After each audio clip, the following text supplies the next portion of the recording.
And there are more people giving money for a phenomenal feature because I'm double plus pleased that I've got like this third feature that will come up at the Chicago Cultural Center. I know it's not here, but it's just, it makes me all gooey inside. Isn't it swell? I know, it totally is, because it's a place for all people without jobs to get together in the middle of the day. Yeah. So, or post jobs, or, you know, yeah, I've got a night job, I can come here during the day. So, I'm really, she's like, I've got a hand to do now while you're entering, da-da-da-da. Oh, us ladies, woohoo. Thank you very much. I am thrilled and honored, as always, to have this man as a feature. This play where there are probably too many things that I could say, and they probably wouldn't do him justice. So, I'm going to let his words, his voice, seep into your soul and make all of the difference in the world. Please, ladies and gentlemen, give it up for a phenomenal feature this evening. Give it up for Mr. Jeffrey Helgeson. Come on!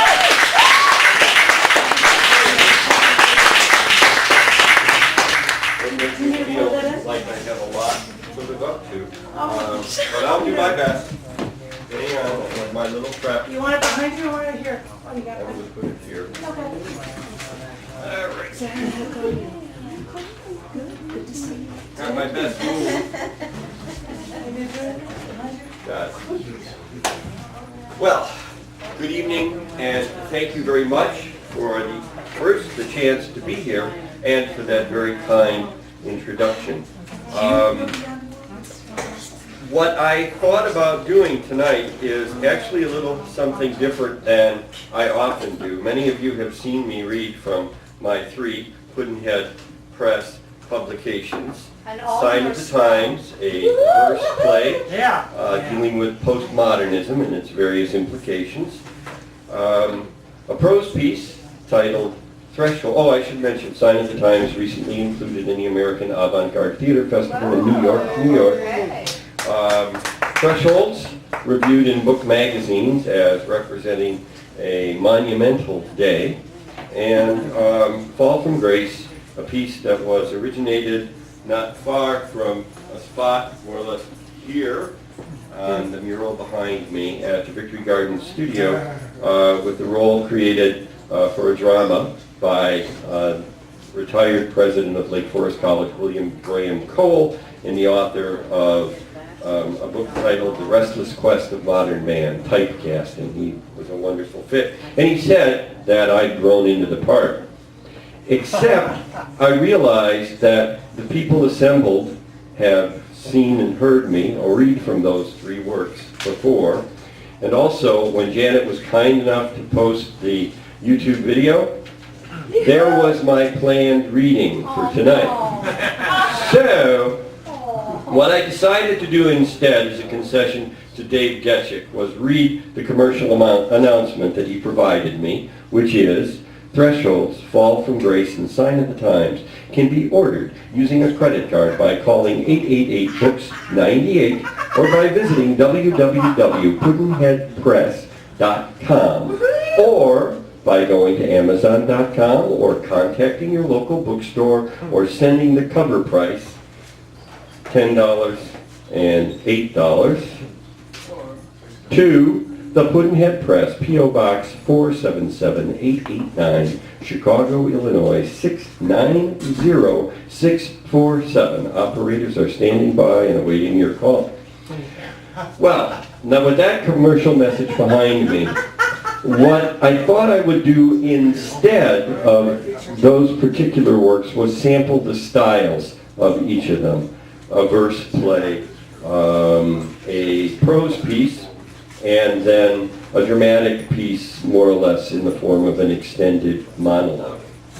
And so, literally, hot off the presses, Urbis in Fortum, City in a Garden. Everybody who writes in Chicago does his rhapsody or her rhapsody to the city. So, with that as my inspiration, this is mine. The future in this place, land of slow-moving water, is born of perpetual potential, baptizing itself time and again in blood and fire. The 8-hour day received its first martyrs here, blown from Haymarket to history. But what I remember most about the Nelson Algren, Saul Bellows section of the city where I grew up is the sound that seemed to permeate the streets like a changing symphony throughout the various movements of each day. Rags and old iron, homegrown tomatoes, holy cow, hey, hey. And we made no small plans against that tapestry of sound while the city transformed itself around us without ever missing a beat, just as it had time and again. Prison camp for Confederate soldiers, the inspiration of Oz, tall blonde sucker, city on the make, sweet home, Chicago. In some way, I think that everybody's story here is pretty much the same. Origins elsewhere, hard work, and a belief in hope for the future, tempered by sentimental attachment to the past. Summer nights along the lake where the water is cool and silky smooth in the darkness, walking through forest preserves in autumn, skating on lagoons, and those first spring mornings when the boulevard's elms begin to silently burst into bloom. Undisturbed, beautiful, in spite of all its shoot-to-kill politics and too frequent random gunfire. And so we faced the future, blood-tainted from Fort Dearborn to St. Valentine's Day and beyond, burnt and rebuilt, demolished and urban renewed, river reversed and East Lake capsized, Iroquois and Our Lady of Angels blazed, blizzarded and flooded, heat spelled and blacked out, downsized and abandoned, reborn and re-gentrified, generation after generation. Bucktown, back of the yards, Brickyard, Bridgeport, Chinatown, Gold Coast, Loop, Hyde Park, Wicker Park, Rogers Park, Washington Irving Park, Humboldt Park, Norwood Park, Lincoln Park, Old Town, New Town, South Side, West Side, North Shore, New East Side, toddling on and on, each new day slamming toward tomorrow. A town that no one has shut down.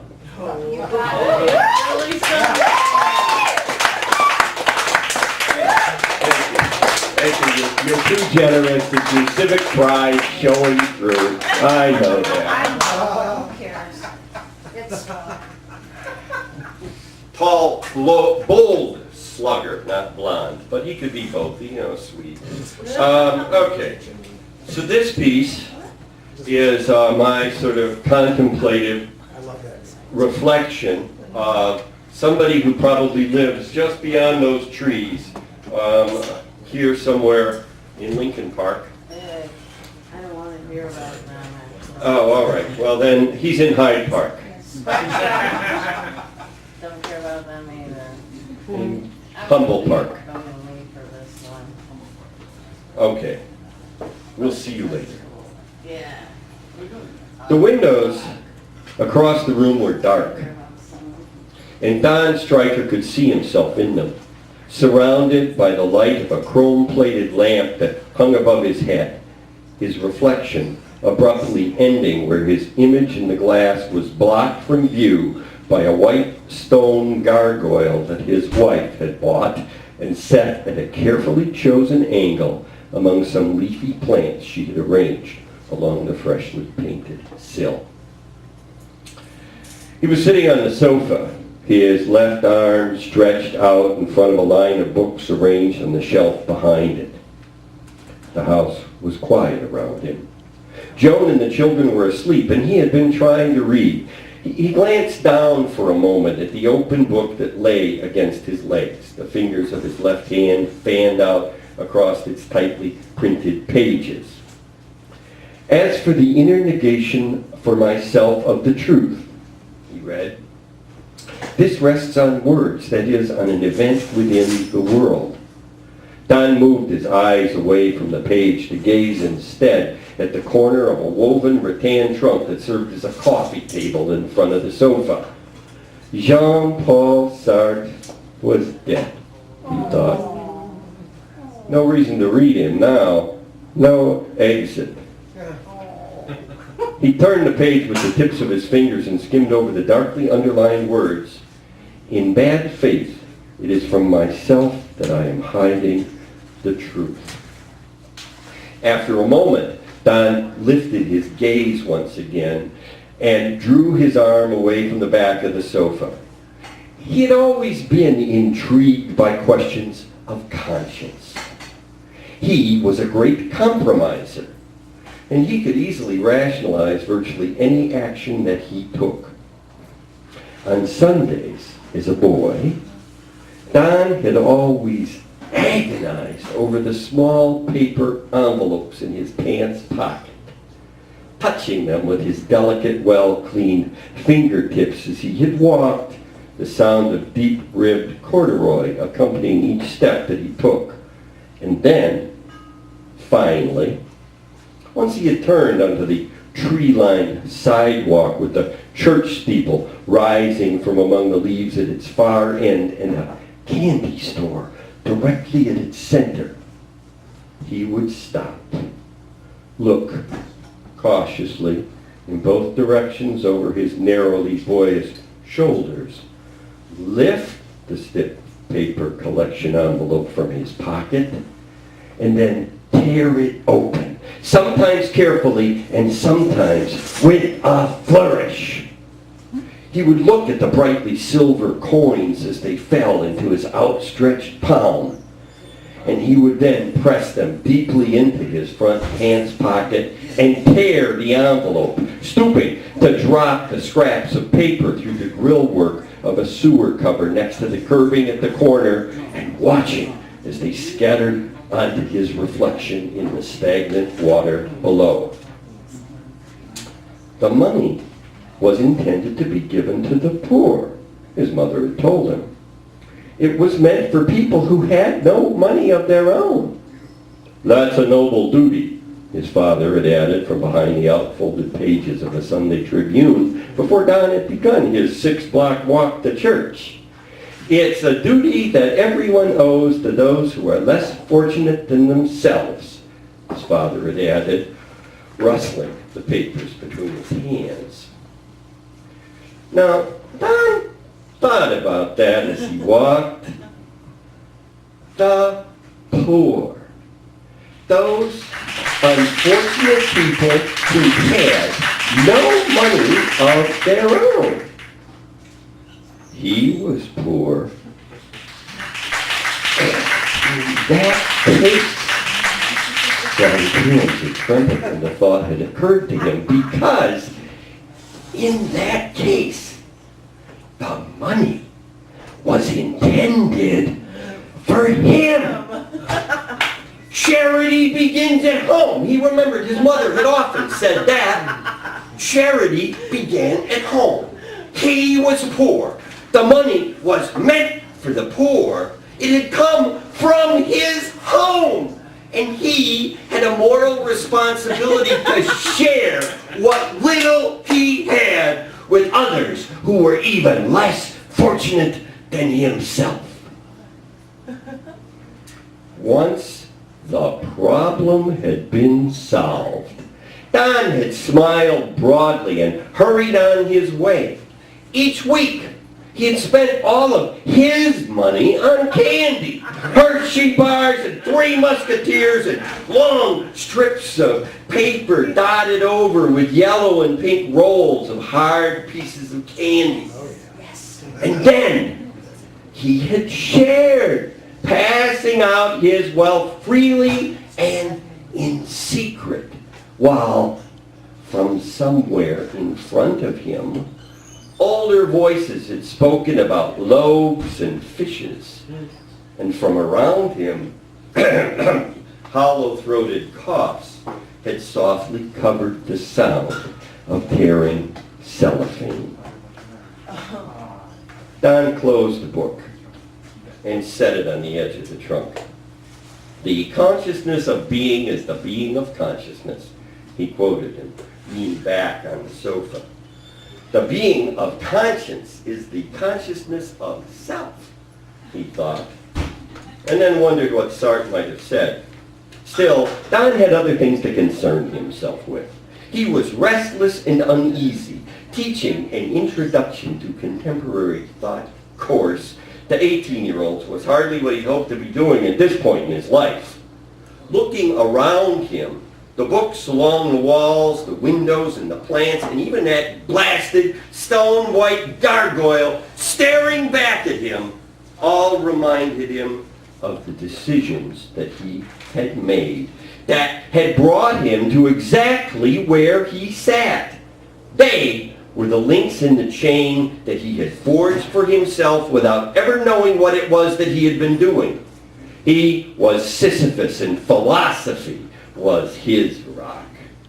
"Don," Joan's voice sounded in a velvet-lined, sleepy tone from somewhere in the gloom that lay behind him, and he dropped his eyes from the window and reached up for his book. "I'm reading," he answered in a soft response. "I'll be coming in a little while." He flipped through several pages and stopped at random, only briefly glancing down at the words in front of him. "The champion of sincerity is not," he read, and his eyes skipped up and over several lines of text. "He understands not being in the sense of not being in itself. He is in bad faith." Don could hear water running in the bathroom, and then the toilet flushed.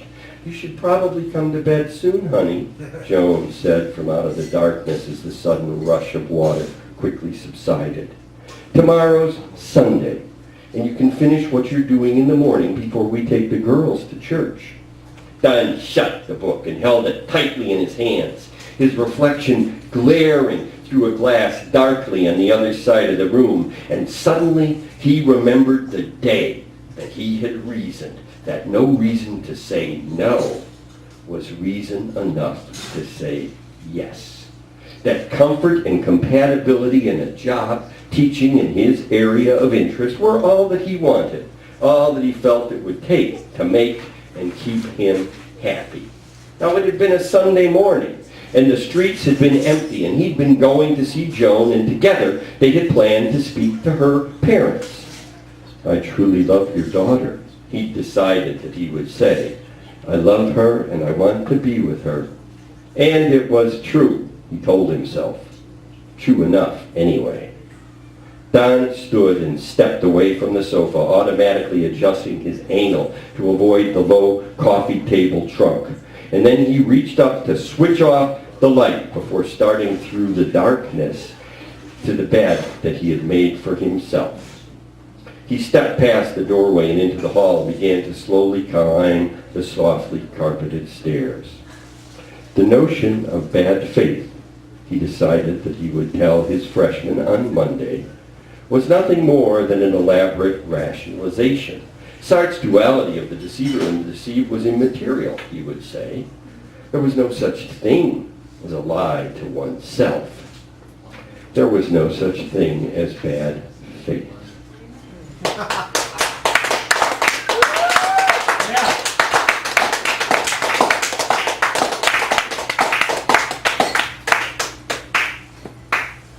Okay.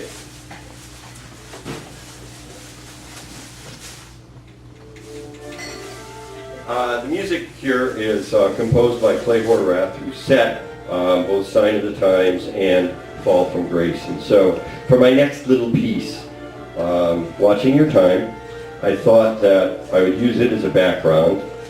This play interestingly, everybody talks about the notion of, at a literary cocktail party, I had this idea. Well, I actually did. I was at an event and somebody asked me, well, what are you working on? And rather than say nothing, I started to manufacture an idea about current events, WMD, weapons of mass destruction, and subsequently it was presented in the Wonderland Festival at the Row Theater Complex in New York, New York. So I'm very pleased to offer a little excerpt. The premise is a weapons instructor who is felt to be perhaps a little soft, has been set up for a surveillance team that look in on him with a female double agent who's been sent to do whatever it takes in order to get him to talk about things he feels with respect to international circumstance. And finally, she gets him to say this. The world is no longer challenged by concentrated threats that can be isolated and defined. Instead, it's confronted by a pervasive one, like a cancer that has begun to metastasize, that has the potential of being anywhere at any time. It's a funny thing. It's possible to find such things funny. But it's the same Enlightenment ideas of equality and enfranchisement that have both advanced the progress of the last 2 centuries and that now have set that progress in universal peril. It is freedom that has made the world unsafe for democracy. And it's the idea of liberty brought forward from the age of reason that has moved the world to the verge of virtual chaos. What I mean is that medievalism, xenophobic intolerance is on the rise.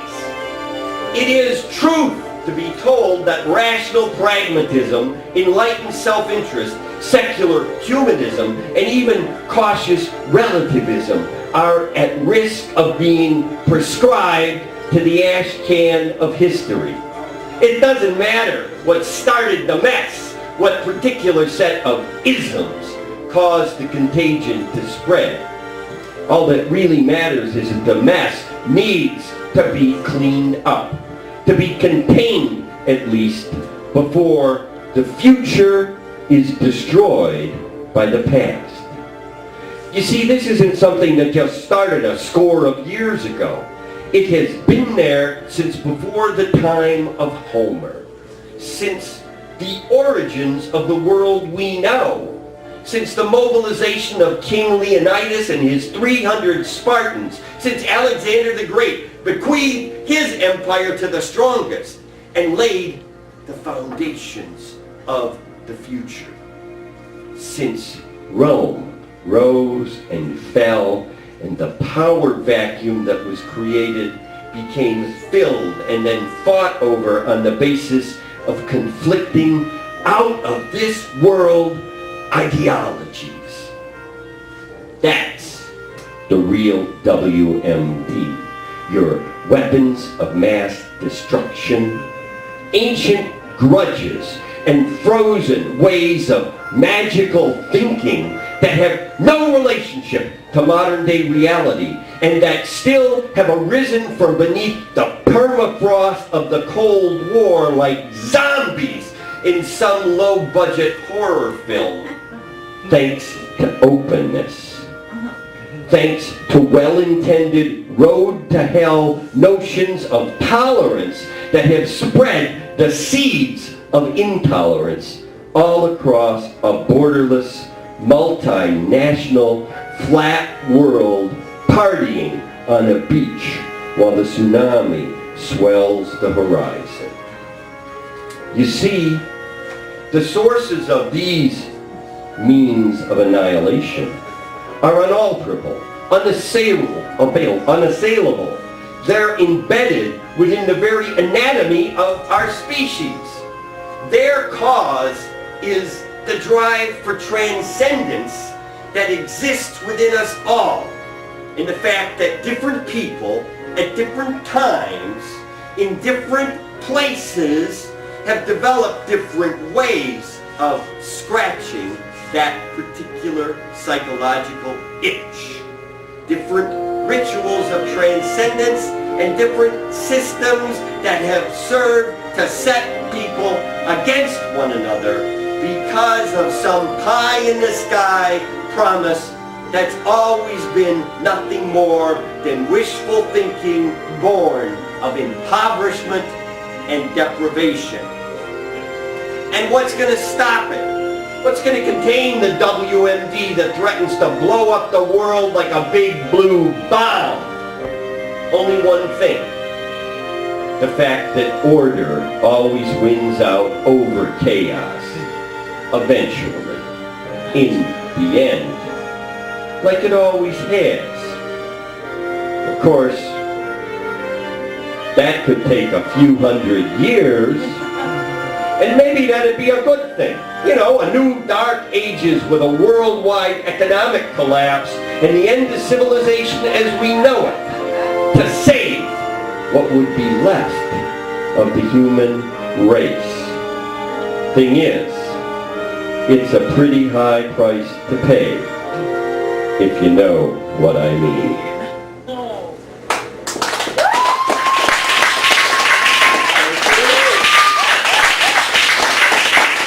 Everything I watch is 9 o'clock, so Janet, please come back. Oh. Thank you very much.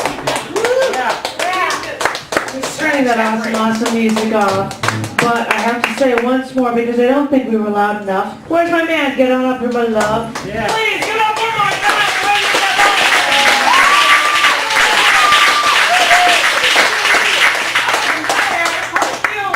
I know I've got a man over there that I just love more than life himself over there. But oh, I adore you. You have no idea.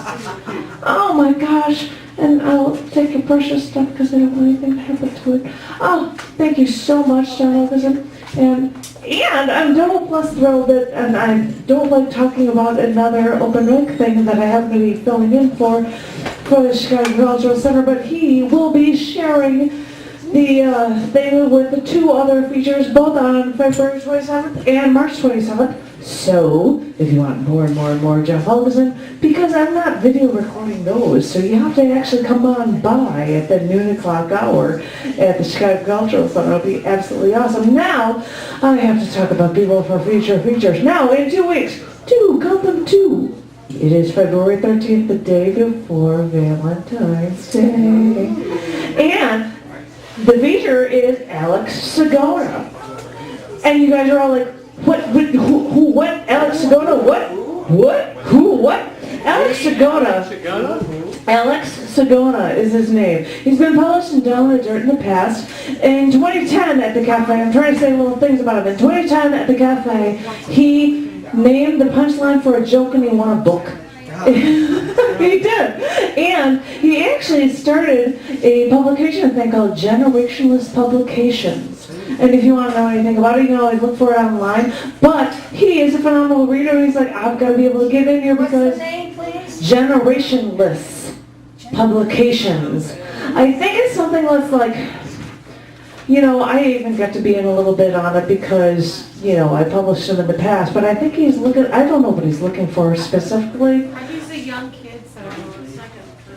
People that, well, you know, there are Gen Xers, Gen Yers, then what the hell are we-ers? You know, so he's Generationless Publications. That might have something to do with it. I don't know. So if you come in 2 weeks, you can actually ask him and find out about him because he's got really, really, really cool writing. So I'd love to see you and we'll have a romantic time together because he's so decorated with all these little hearts everywhere. You know, it'll be a great thing for Valentine's Day. And 2 weeks after that, which happens to be when my first thing is at another open mic, which I will send people info about if anybody's interested, Virginia Hunt on February 27th happens to be the feature. And, you know, once we stroll on over to March, we've got Janina Rousseau on the 13th, Tom Roby on the 27th of March.